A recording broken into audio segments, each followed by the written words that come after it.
Hello and welcome to the first episode of Season 2 for the Random Thoughts Show. I'm so pumped to be back. I'm so pumped. Hi guys, how you going? This is great. We promised, I think, a 2-month delay. Late Feb, we said we'll be back in 2 months-ish. We've got a lot on. There's some big stuff going on. We need to give it its attention. Yeah, and we've finally pulled the trigger and we're back. Yeah, it's a lot of stuff been happening. Yeah, and so this is going to be a very self-indulgent announcements episode. We're just going to fill you in on where we've been and what's been going on. Yeah. Nice. All right, so with that in mind... let's just get straight into them, yeah. So actually, first of all, have you been well, Darren? I've been good, Jacob. Yes, thank you. And you? I've been great, yeah. It's been a good Jacob winter. and I haven't spoken since Feb. To keep it fresh. Keep it fresh for the episode. Keep everything sort of spontaneous. Get some real reactions. Often you'll hear podcast people and they'll talk about, someone will have a funny story and they're like, shh, say over the podcast. Yeah. We've not actually been doing that. We have been talking still. But there'll be people who've been waiting for this episode who haven't been speaking to us that much. So yeah. No, I'm good. Life's good. Business is great. We're having a good time. I've had a great winter. Yeah. It's a bit cold, but been good. It's been a good winter. Let's talk about the biggest announcement first. Yeah. So we have now partnered with Iron Edge, Australia's premier equipment manufacturer. They are amazing, and I could not be more excited about that. That's just been a humongous thing for us. Game changer, absolute game changer. Yeah, and it's a great thing for our athletes as well, because we've now got an Iron Edge gym. We've torn up our gym. We've started over, and that's been incredible. Should we talk about just what a bad job I did of designing a gym? we definitely should. I think we should, because you want to start with the start with where we were. Then the Iron Edge thing came about, and how we, instead of just going, we'll just refit and refurbish what we've got, how we sort of went back to square one and go, okay, we've actually kind of stuffed this up a bit. Let's reset, start again, and then using Iron Edge as the vehicle for that, effectively made the title of this episode, Core Advantage 2.0. So it's effectively a brand new gym. So I started dreaming about opening my own high performance center in 1999. It was, I suppose it's technically, the proper planning started the morning of 2000, because I got up at sundawn. Sunrise, that's a thing. Got up at sunrise and set some goals, and it took a long time to get that going. I had these ideas, and one of them was to have this, kind of the ultimate gym, the ultimate setup. Serious planning for it started. I dreamt about it for a decade, literally for 10 years. And meanwhile, I was 2000. I was in grade 4 or 5. A while ago. It's a while ago. And then in 2010, I got a push along by our mutual connection, Rod Mason. Who's how I found Core Advantage and how I found Durham in the very first place. I played on a basketball team with BJ. Yeah, so it's great that was the kind of the catalyst. And he said, all right, what do you actually need to do? How much is it going to cost? What's your business plan? What are you going to do? And I actually started to think about it properly rather than just turn dreams into actions. Yeah. And so I started seriously drawing plans for a gym. And I reckon I would have done 65, 55, 75, I don't know, a lot of drafts. Dozens of drafts. More than dozens. Like I just went at it and at it and at it. So during that time, who was the big influence in terms of because athlete performance and athlete development in terms of the private sector has really exploded the last probably 6 years or so since I've been in the industry. I really feel like it's growing and there's more people doing this and more awareness that it's a thing. Who was who are you going to because obviously Googling, social media wasn't so much a thing back then. The biggest influence was Exos and Mike Boyle. Those are the two big ones. And by extension, the best Division 1 college gyms in the States. Because you look at them and you just had these banks of equipment, these rows of, and instead of that Noah's Ark, the traditional general population gym where it's the Noah's Ark principle, you put 2 of everything in. 2 leg presses, 2 chest presses, 2 benches, 2 squat racks, And whereas the more sort of industrial focus of let's just have 6 of everything we need. But we don't need that many things. You don't. You need less things, but you need more of them because you want to scale and be able to train 10 athletes at a time, 20 athletes at a time. Yeah. And so at that point, I was, 20,000 hours into being a coach. Like I was reasonably deep into being a coach. And because you were with the Rangers at the time? 2010 Boomers. So Boomers? Yeah. And you were doing... So I started the Rangers in 2003 and then through till 2006 or 2007 and then, Boomers since. Boomers since, yeah. Yeah. And so your Boomers, you're doing junior athletic development, so junior basketballs, junior track and field. 2010 we were doing a lot of junior athletic stuff. We're doing the WNBL, so the Women's National Basketball League for those that are in different countries. Which actually, I looked at the podcast stats last week. We have more American listeners than we do Australian. Really? Yeah. Oh, really? We're actually Americans. A US podcast. There you go. That's interesting. Yeah. So I was doing that and working for Basketball Victoria, which is in the same role that I'm in now, the athletic development manager role, because that started in 2007.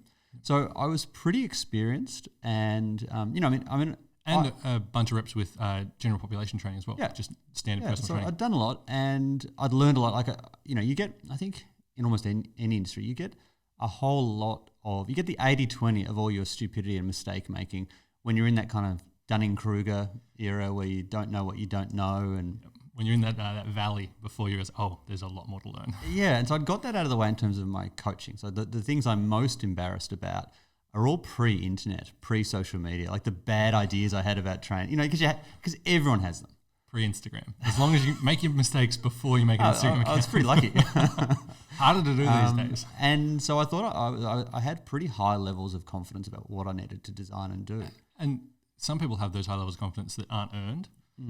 Having heard this story many times, you earned that confidence by making the mistakes and getting the feedback and working at a pro and a junior and a recreational level and across a multitude of athletes and populations. Yeah. And I applied that confidence and my meticulousness to the design of the gym. And I got the thing that I thought was cleverest about the gym was actually dumbest. Yeah.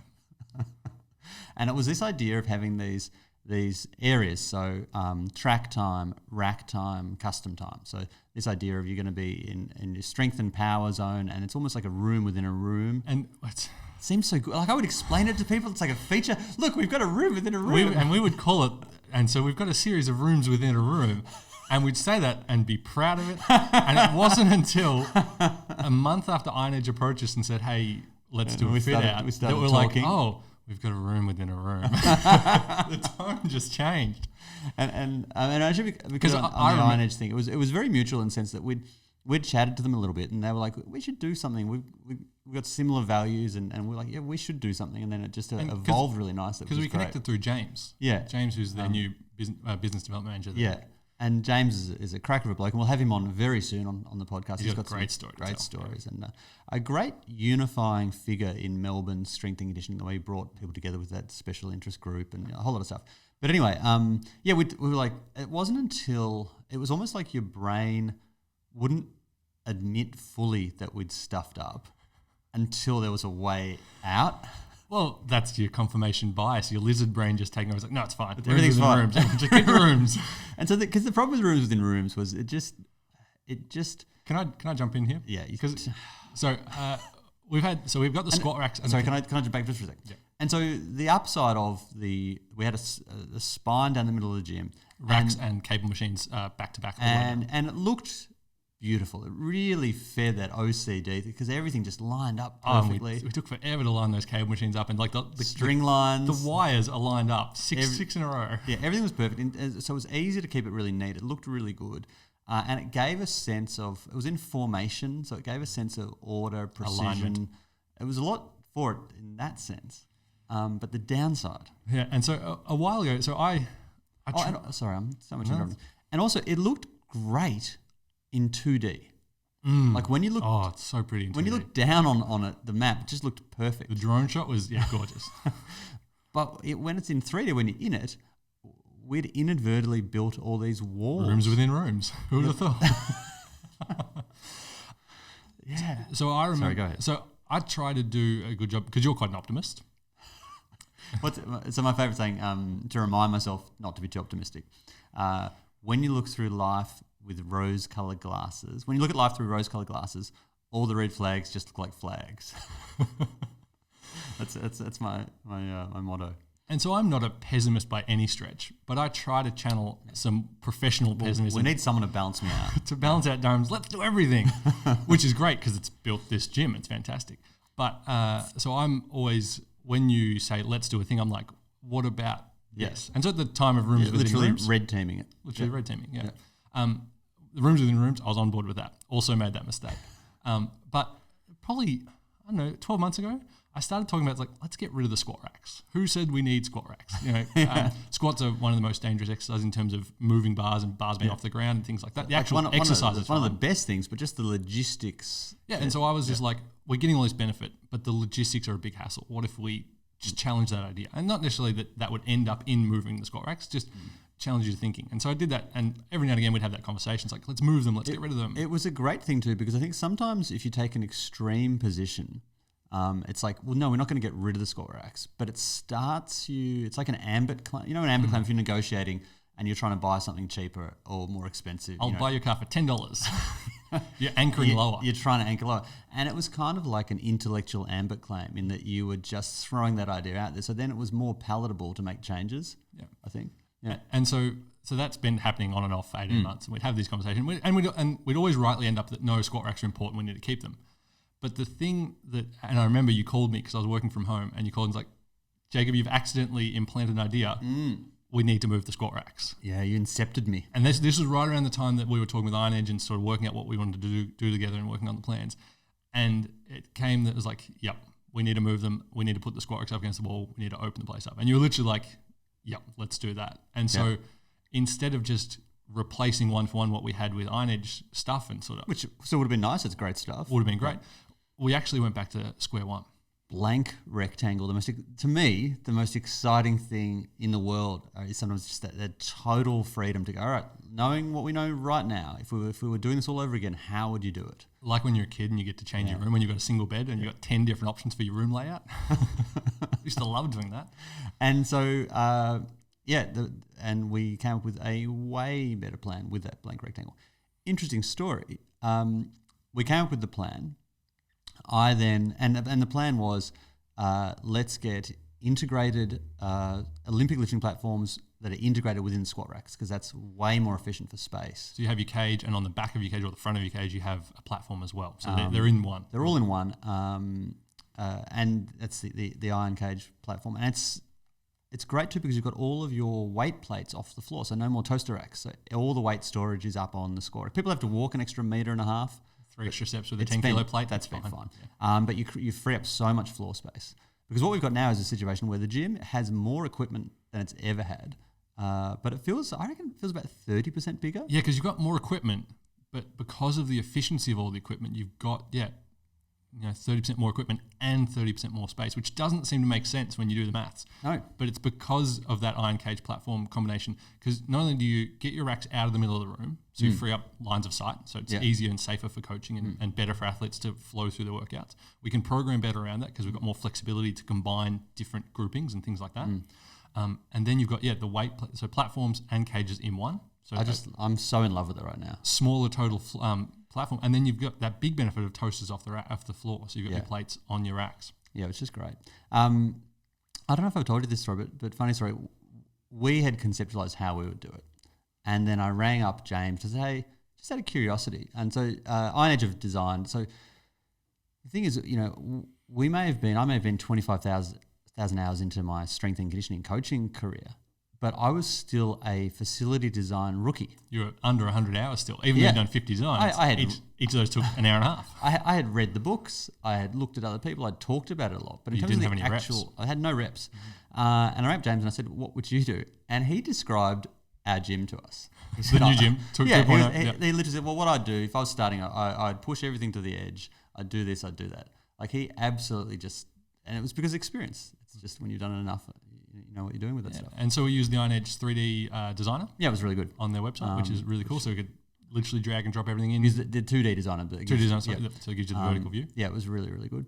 And the impact, so we've got a much better gym in terms of we can see everything pushed to the edges. We've got more efficiency. We can get more people through.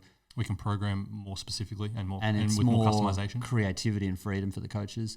One of the one of the best things that I really I hoped for, but I didn't want to count on, was it's actually, people talk about how architecture can influence, like culture in buildings. So the famous one is the Pixar design. Have you heard about how Steve Jobs designed the Pixar studios? No, tell me more. Okay, so I love Pixar. Yeah. So Steve Jobs actually thought a great deal about how teams work and about how architecture influences teams. And he designed the Pixar studio to force people to interact. Because the worst thing you can get, and it happens in all walks of life, in all companies, is a siloed thing where certain people just stay with in your cubicle. And you just don't and really in interact. Your accounting team. Yeah, and so he designed the whole building around forcing people to connect and interact and forcing that creative cross-pollination. And so it was really clever. And I think we've, a bit accidentally, also got a bit more of that on the gym floor, because people now, they have to share, which I really like. So that if you're squatting, you do have to wait 15, 30 seconds for someone to finish their core lift, or vice versa. You have to share a little bit, you have to talk a little more. I noticed within the first week, people were just chatting more. It's just more volume, more decibels in the room. Yeah. And just in general, it felt more like, and the comment from Matty Crease was, it feels like we're all one team. Yeah, we'd become unified by opening up the space. Yeah, whereas I think before, by having it in these little rooms within rooms, it actually turned into feeling a bit like they were kind of classrooms.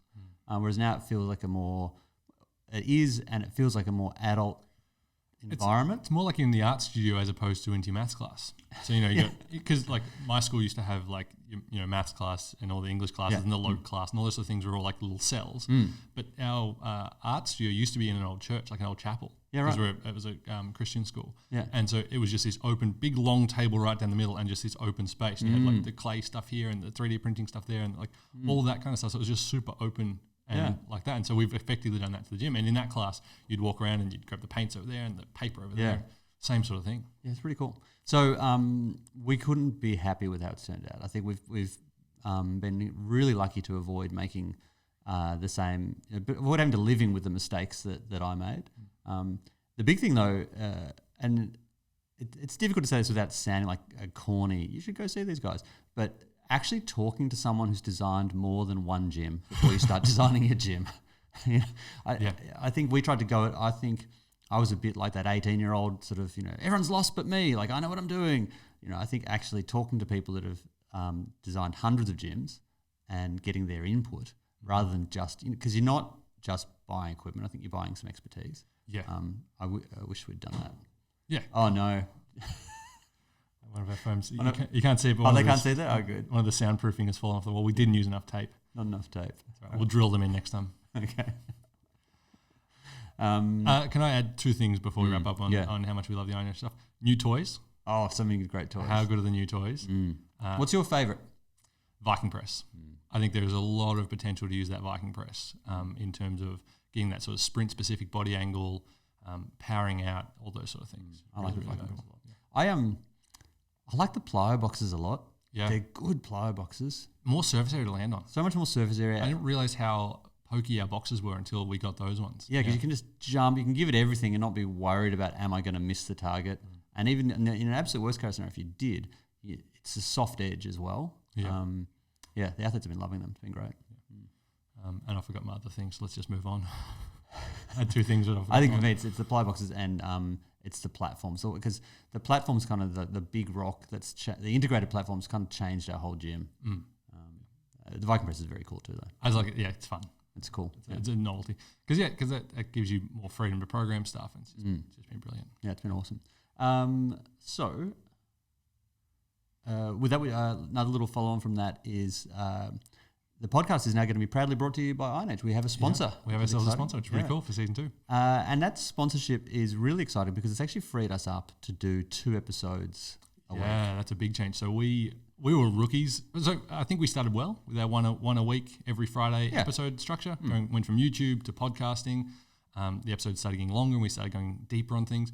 But when we went to fortnightly, I think we actually made a false economy mistake there. Yeah, we're like, we'll just keep it trickling along, but you actually don't. From our point of view, we don't get the practice of having these conversations and diving deep and things like that. It was harder. It's actually harder to do it less. It's like training. Like if you're training every fortnight, it's going to be harder to just each week you're actually going to go backwards. Yeah. So we're actually going to double down and go 2 episodes a week. Yep. So 2 episodes a week. We are going to have a lot more guests. Dome's got minutes for this episode if you can't see because there's there's so many things to discuss. We started writing a list of all the interesting people we'd love to chat to on the podcast, and we're up to like 25 people. I saw you update the list; it's enormous. So many people. Yeah, and because we're lucky enough to know some really great operators and interesting people with great stories. And because Melbourne is a bit of a hub for sports science, totally a hub. athletic development, injury rehab, all sports those technology. things. It's a hub. Yeah. So we're going to have a lot more of a mix of guests in, and the format of having 2 a week also, I think, it just means that we can be a little more chatty sometimes. We don't need to, we can just let a thing flow into an interesting area without feeling as constrained. And so we'll see if Jacob can adequately corral me into relevance, but I think that'll be good too. Yeah, and so more guests, more often.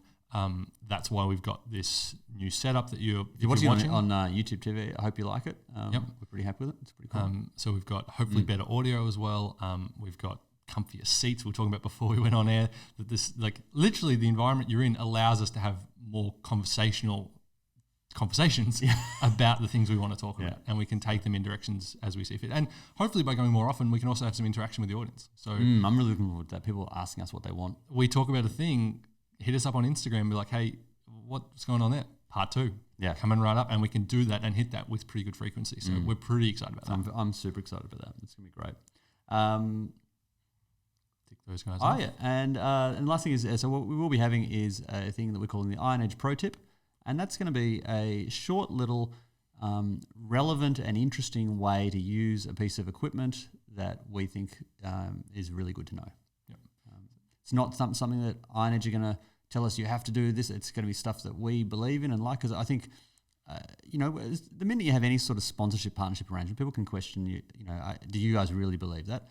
And what's most important to me is that what we've always done is we've always just talked about the things that we love and that work great. So we only stock. So we stock collagen powder because we know it works and is brilliant, and it's the same with anything that we do. Yep. It's got to be stuff that we love. Yeah, we've waited 20 years to get a sponsor on, and we made sure we got it right. So that'll be. So we'll take 60 seconds. We'll try and make them relevant to episodes where appropriate, and give you a quick tip, a pro tip from Iron Edge about how to maximise the benefits you get. Pro tip from us about how to use some Iron Edge stuff. Yep. Nice, perfect. All right, more stuff to talk about. Okay, so other announcements.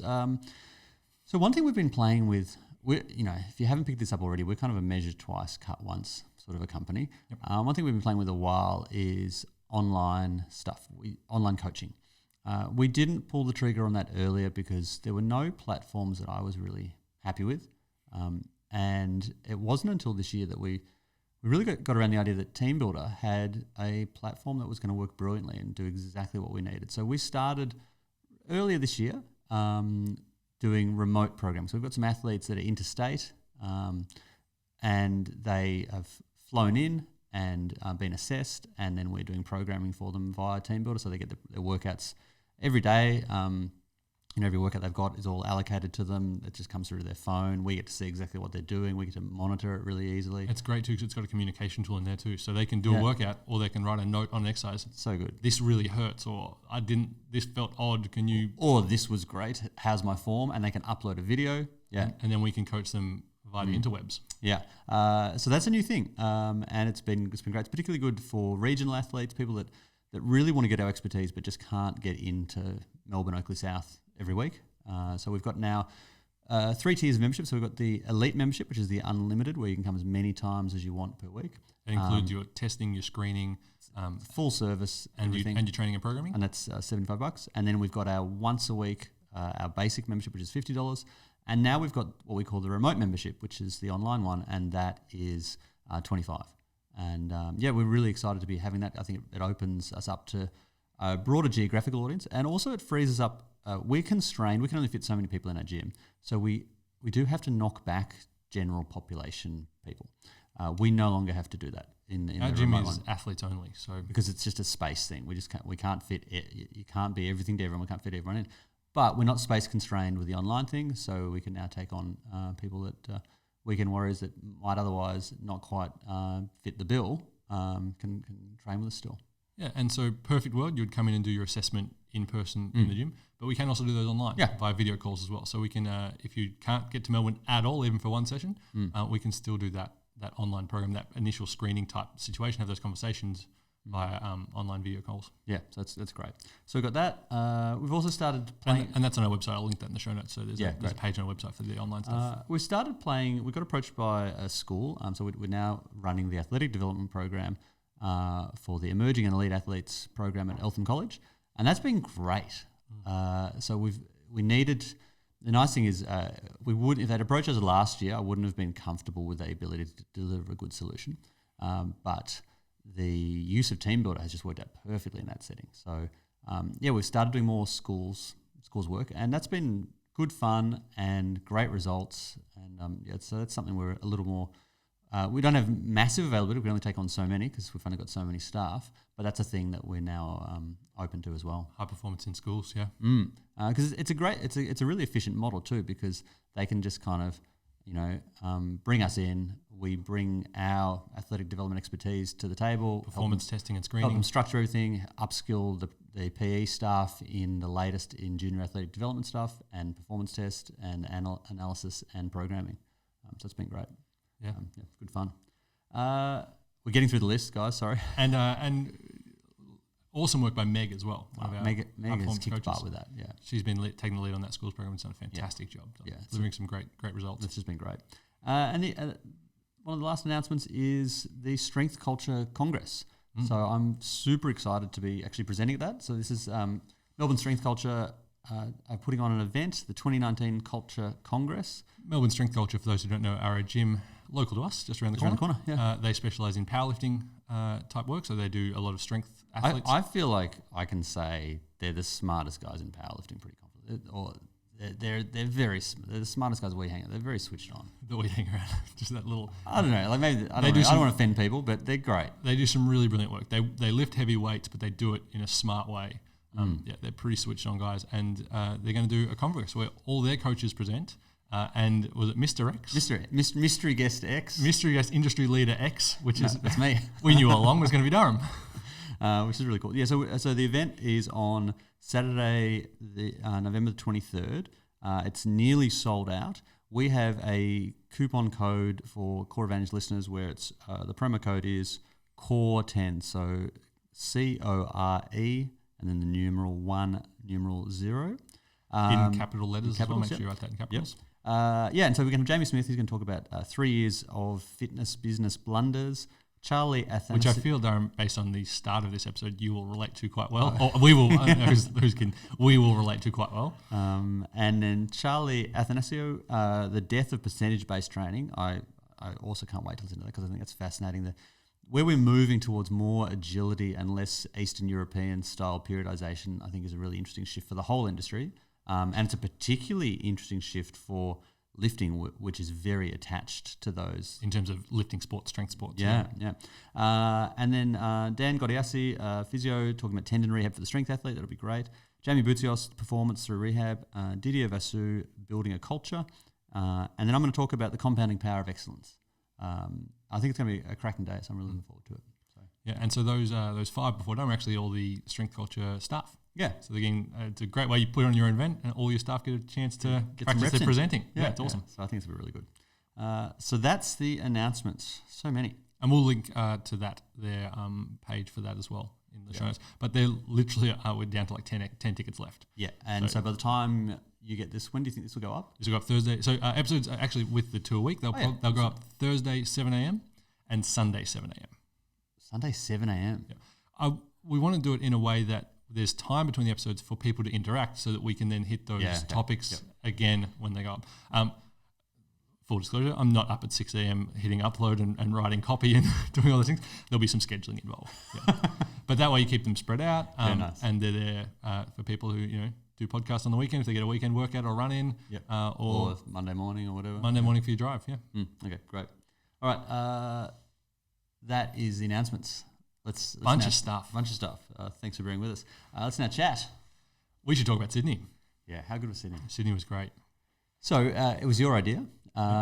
Talk us through the thought process. So it was a great idea. It's a great idea. So there was an online, I suppose you call it an online media and content event in Sydney by a company we follow that do some work in that in a larger scale. And we want to obviously do the podcast again. We want to create content and provide value online as we move our company towards the digital space. And so they offered free tickets because I'm on their mailing list. I was like, hell yeah, I'll sign up for that even if I can't get flights, as you do with free events. So I did that and then brought it to Durham and said, we should go to Sydney and we should see some friends. We should go see some online friends in Sydney while we're at this event and make a couple of days of it.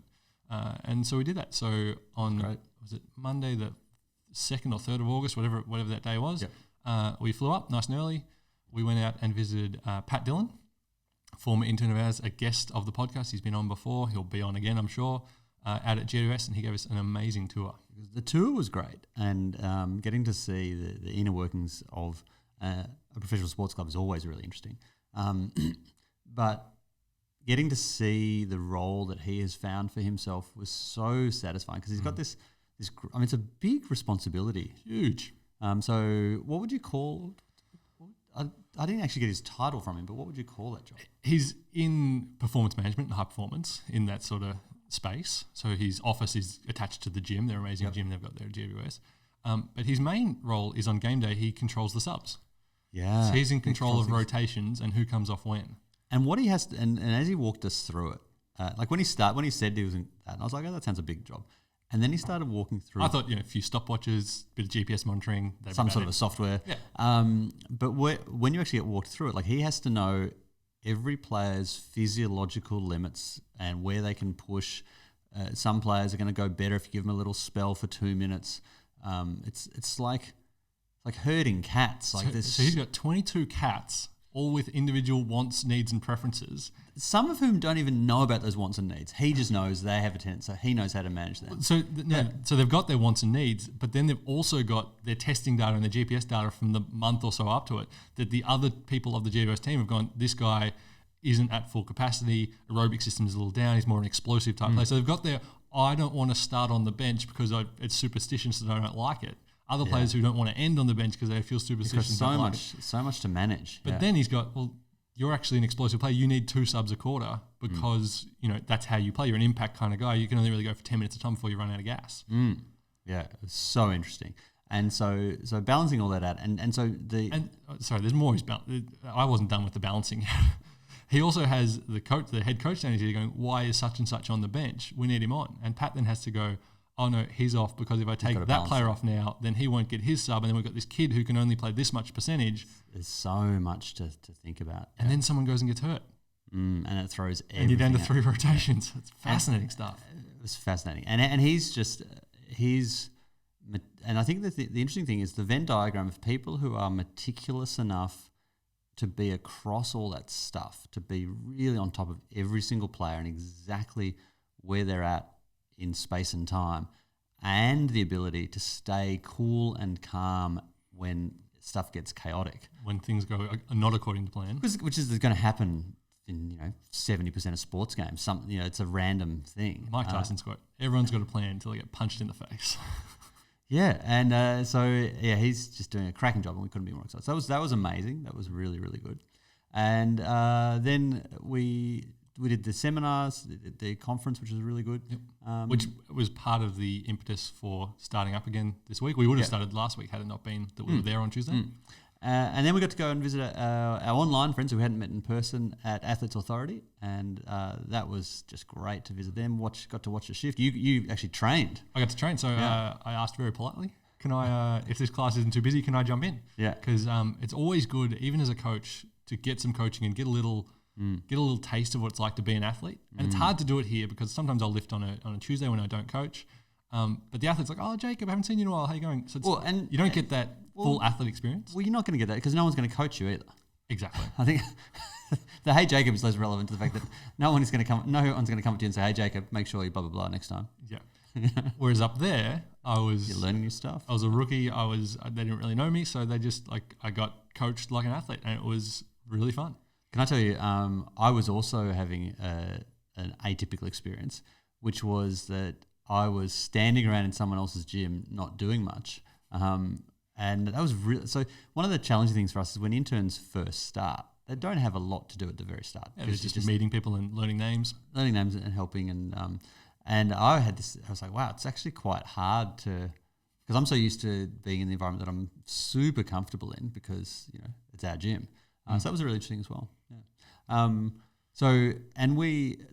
The guys, Carl and Seaton were so open with everything they were doing, and it was just great to have a good chat and got some interesting ideas. And it was just great. Nice to just talk shop with someone who's doing something so similar to what we are. Yeah, because very similar goals, similar people, similar space. They've just got nicer weather. Nicer weather, yeah. Some good weather.